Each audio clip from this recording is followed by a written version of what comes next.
Hello student, welcome to Subhash sir classes. Students, इस video में हम लोग बात करेंगे क्लास 12th के सेकंड चैप्टर गॉस थ्योरम्स के विषय में। गॉस थ्योरम चैप्टर को शुरू करने से पहले स्टूडेंट हमें दो चीज़ों के बारे में बड़े खूबी से जानना पड़ेगा। First is area vector and second is solid angle. Area vector और सॉलिड एंगल का बहुत ही ज़्यादा यूज़ है हमारे गॉस थ्योरम में। तो चलिए शुरू करते हैं कि what is area vector and what is the concept of solid vector. These two topics are very important for you for both understanding and writing in board examination. Okay student, let's go. Student, area जैसा कि आपको पहले से पता होगा, area basically एक scalar quantity है, ठीक है। Because area has only a magnitude, not it has doesn't have direction. पता होगा आपको ये चीज़ पहले से ही। एरिया एक सिर्फ सीधा सीधा आपको मैग्नीट्यूड ऑफ एरिया सॉल्व करता है। तो अब ये कैसे ये एरिया वेक्टर होता है, अब इसको ज़रा देखते हैं। तो पहले लाइन आपको पता होगा कि area basically a scalar quantity, but in some special cases we associate this area to direction. I again repeat, in special cases area is associated to direction. अब स्टूडेंट ध्यान दीजिए, जब इस एरिया को हम डायरेक्शन से एसोसिएट करेंगे तो मैग्नीट्यूड तो ऑलरेडी है इसके पास, and now area is associated with direction, so it will become area vector. Area अब आपका स्केलर क्वांटिटी नहीं रहेगा, वो एरिया वेक्टर हो जाएगा। चलिए देखते हैं किस तरह से होता है ये। सो स्टूडेंट, जैसे मैंने अभी कहा आपसे, एरिया बेसिकली एक स्केलर क्वांटिटी है, but in special cases when we associate it with direction to area, तो area becomes a area vector. Okay, so students, मैंने यहाँ पे कॉपी पे एक ड्रॉ किया है एक सरफेस। इस सरफेस का एक सर्टेन एरिया होगा, ठीक है। This is shaded part denote magnitude of area, this A. Okay, A is magnitude of this area. जैसे आप इस एरिया को मेजरमेंट करेंगे तो एक सर्टेन डिजिट में कोई इसकी वैल्यू आएगी, तो it is a measurement, so you will call it magnitude. तो it is simple a scalar quantity. Okay, it is a इस कंडीशन में आपको स्केलर क्वांटिटी शो करेगा, ठीक है। बट अगर हम इस एरिया के, ठीक है, परपेंडिकुलर अपवर्डली ऊपर की ओर, इस तरह से, लाइक दैट, इस तरीके से अगर हम इसके ऊपर एक लाइन ड्रॉ कर दें इस तरीके से, तो इस एरिया का ये परपेंडिकुलर ड्रॉन लाइन इंडिकेट करेगा इसके डायरेक्शन को। अगेन, अगर इस एरिया के परपेंडिकुलर ऊपर की ओर इस तरीके से एक लाइन ड्रॉ कर दें, तो ये लाइन जो बाहर की ओर ऊपर की ओर आएगी वो इस एरिया का डायरेक्शन शो करेगा। तो in this condition area becomes a area vector like this. Now there is another figure. Area इसमें मैग्नीट्यूड शो करता था, इसमें भी शेडेड पार्ट लेंगे तो इस पूरे एरिया का मैग्नीट्यूड ए है। लेकिन मैंने अभी भी आपसे कहा था कि अगर इसके परपेंडिकुलर ऊपर की ओर एक लाइन ड्रॉ की जाए, now we are going to draw this line, ठीक है। तो आप क्या देख रहे हैं इस फिगर में कि इस एरिया में सिर्फ मैग्नीट्यूड है, डायरेक्शन की कोई बात ही नहीं है। लेकिन इस वाले में क्या मैग्नीट्यूड भी है, और इसकी डायरेक्शन एरिया की शो करने के लिए अपवर्ड ऊपर की ओर, अपवर्डली ऊपर की ओर परपेंडिकुलर एक लाइन ड्रॉ की गई है for showing direction of this area. So we call it area vector. So here is the difference.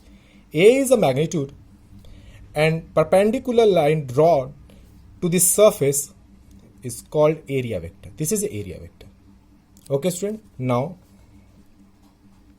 A vector is a area vector which is a vector quantity.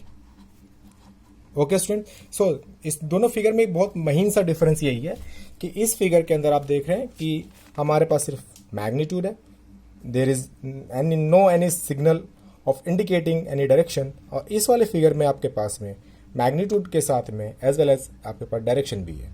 Perpendicular upwardly show out किया गया है। Okay student, Hindi में इसको कह सकते हैं कि लंबवत बाहर की ओर इसका डायरेक्शन शो होता है।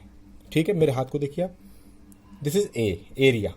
तो अभी इस कंडीशन में ये है। ओके, मैंने अपने थंब को ऐसे राइज कर दिया।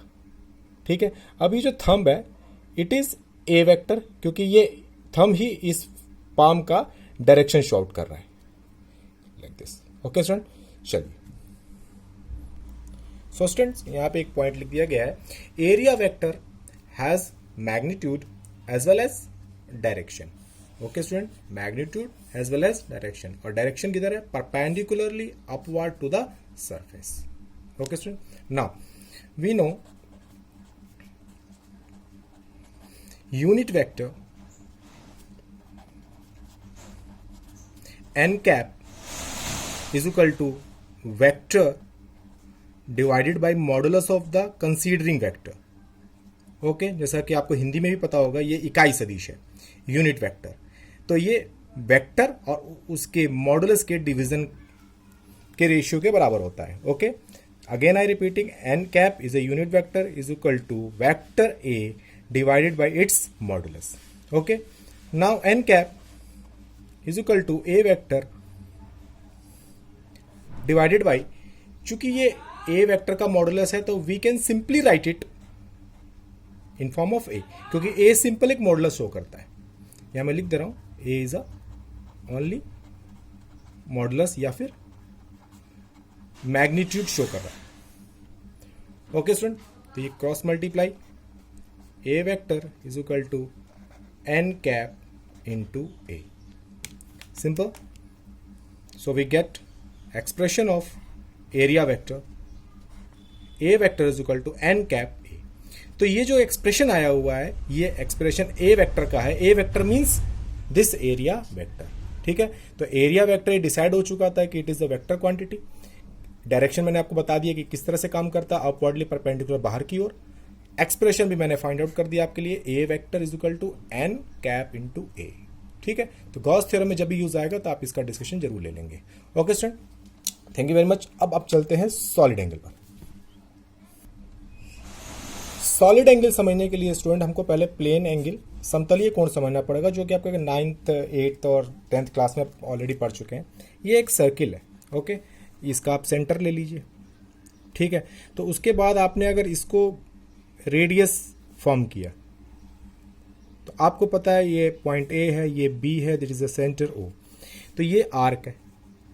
ठीक है, ये आर्क, ये वाला पोर्शन आर्क, इस सेंटर पर जो एंगल सबटेंड कर रहा है, this is the theta angle है ये। इसी एंगल को आप लोग पुरानी क्लासेस में क्या कहते थे? Plane angle. ठीक है, और इस एंगल का एक फॉर्मूला होता था, याद है आप लोगों को? Angle is equal to arc by length of radius. याद आ गया आप लोग को? एंगल का फॉर्मूला क्या था? Arc by radius. तो angle theta is equal to this arc A B, arc का ही सिंबल है, बाई रेडियस आर। ये था सिंपल एक एंगल जो उसके बारे में आप लोग पहले जानते हैं। और इसका जब यूनिट की बात हम करते थे तो सो सिंपल, रेडियन। तो ये हम लोग ट्रिग्नोमेट्री एसेट्रा जितने भी एंगल्स आते हैं नॉर्मली, वो 30 degree, 20 degree, 50, 45 degree, 60 degree, 90 degree, जो भी आप बोलते हैं। ठीक है, 60 degree, 90 degree, pi, pi by 2, ये सब बोलते हैं। ये all are angles are plane angle, just a simple.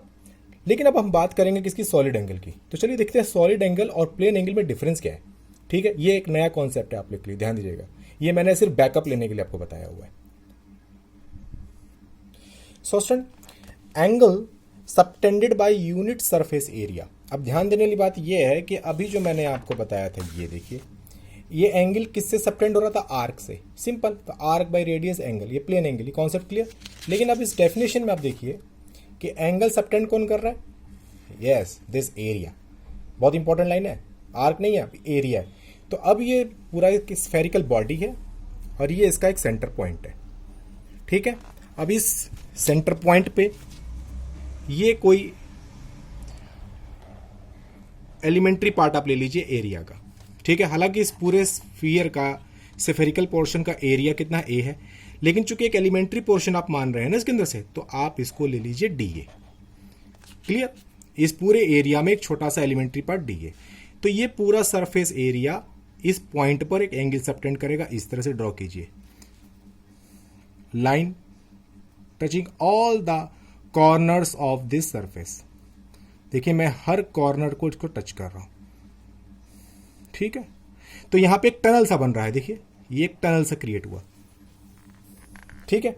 यहां पे आप देख रहे होंगे कि पूरे लाइंस को जब इसी बाउंड्री के पूरे लाइंस को इस पर अटैच किया तो यहां एक टनल क्रिएट हुआ। This is called solid angle, okay student, और it is denoted by D omega. Again ध्यान दीजिए अपना, जो इस पूरे बाउंड्री के पॉइंट्स को सेंटर से मिलाया सरफेस से, ओके, तो यहाँ एक टनल सा क्रिएट होगा।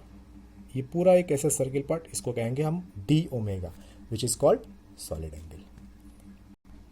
अब अगर हम फॉर्मूले की बात करते हैं सॉलिड एंगल की, तो सॉलिड एंगल का मैंने एक्सप्रेशन आपको बता दिया, D omega. So D omega is equal to this area, जो सिलेक्टेड एरिया आपका, पूरा नहीं, जो selected area, D A by यहां से एक सर्टेन डिस्टेंस होगा आपका, इस डिस्टेंस का square. Okay students, again formula D omega, D omega is solid angle. तो solid angle is equal to area by square of this distance. Clear? So I write it solid angle is equal to area by distance का square as per simple, okay, according to this figure। कुछ cases में students होगा क्या कि जैसे area हालांकि आपका ठीक परपेंडिकुलर सामने पड़ रहा है, ठीक है, तो एज पर सिंपल फॉर्मूला, लेकिन कुछ कंडीशंस में क्या होगा कि एरिया एक इंक्लिनेशन लेगा, कुछ झुकाव ले लेगा, जैसे देखिए झुका हुआ है, ठीक है। तो आप इसकी बाउंड्री को, जिससे पहले आपने सारे पॉइंट्स को इसको अटैच किया और एक यहाँ पे एक टनल क्रिएट किया, okay, this is D omega. लेकिन इसको सीधा करके अगर हम एज्यूम करें इस तरीके से, तो क्लियर है, तो इन दोनों के बीच में एक एंगल क्रिएट होगा थीटा, ठीक है। तो ये फॉर्मूला कंडीशनली चेंज हो जाएगा, D A by cos theta R square. तो स्टूडेंट ये याद रखिएगा कि D omega is equal to D A cos theta by R square तब लगाना है जब ये इस पॉइंट पर ये वाला एरिया देखा है, जो फर्स्ट एरिया है, जो ये कुछ इंक्लिनेशन ले, झुकाव ले ले, और एंगल ये थीटा दिया हुआ मैंने, then D A cos theta. सीधा सीधा ले रहा है तो ये फॉर्मूला हमने अप्लाई कर देना, D A by R square. Now अब यूनिट की बात करते हैं, तो यूनिट यहाँ से कैलकुलेट हो जाएगा। दिस इज एरिया, यहाँ लिखा हुआ एरिया। एरिया का यूनिट क्या होता है student? Metre square divided by, this is distance R, it is also metre square. तो एक तरीके से metre square by metre square थोड़ा सा स्लैंग लग रहा है, लिखने में ठीक नहीं है, तो एक तरीके से कट जाएगा ये, तो फिर कुछ बचना ही नहीं है। तो यहाँ पे लग रहा है कि कोई इसकी यूनिट नहीं आएगी, नो यूनिट, बट एक आर्बिट्रारी यूनिट यहाँ पे ली गई है। आर्बिट्रारी यूनिट का मतलब स्वेच्छा से लिया गया, चूंकि यहाँ पे कट चुका तो कुछ बच नहीं रहा है, तो एक यहाँ पे ले लिया गया other unit, steradian, steradian, okay, steradian. जैसे पहले प्लेन एंगल का रेडियन था ना, इसका क्या था आपका? रेडियन। सिमिलरली सॉलिड एंगल का स्टेरेडियन। ओके स्टूडेंट्स, एसटीडी आप शॉर्टकट में कह सकते हैं इसको। And student last point, complete solid angle. जिस तरह से आपको पता है कि कंप्लीट प्लेन एंगल कितने का था? 2 पाई का, 360 डिग्री का था। अब यहाँ देखते हैं। नाउ कंप्लीट सॉलिड एंगल के लिए आप इसको क्या ले लेंगे? ओमेगा, ठीक है, डी नहीं लेंगे। ये देखिए पूरे फिगर में आपका एरिया लेंगे तो ए आएगा, डी ए नहीं आएगा। डी ए तो एलिमेंट्री पार्ट था, आप यहाँ कंप्लीट सॉलिड एंगल की बात कर रहे हैं तो डी ए नहीं लेंगे, अब क्या लेंगे? A by R square. Clear? अब आपको पता है कि A, what is A? A is the area of spherical part. अब पूरे स्फीयर का जो एरिया होता है वो आप लोगों ने मेंसुरेशन में स्टडी किया था, 4 pi R square upon R square. R square cancel out, तो we get 4 pi. So complete solid angle is 4 pi steradian. Okay student, फिर बता रहा हूं मैं, जैसे आपका प्लेन एंगल कंप्लीट कितना था? 2 पाई रेडियन था, 2 pi radian, but complete solid angle is 4 pi steradian. Okay student, best of luck. इस वीडियो में आप लोगों ने क्या स्टडी किया? Solid angle and area vector, जो कि बहुत ही इंपॉर्टेंट है गॉस थ्योरम के लिए। बेस्ट ऑफ लक, मिलते हैं नेक्स्ट वीडियो में।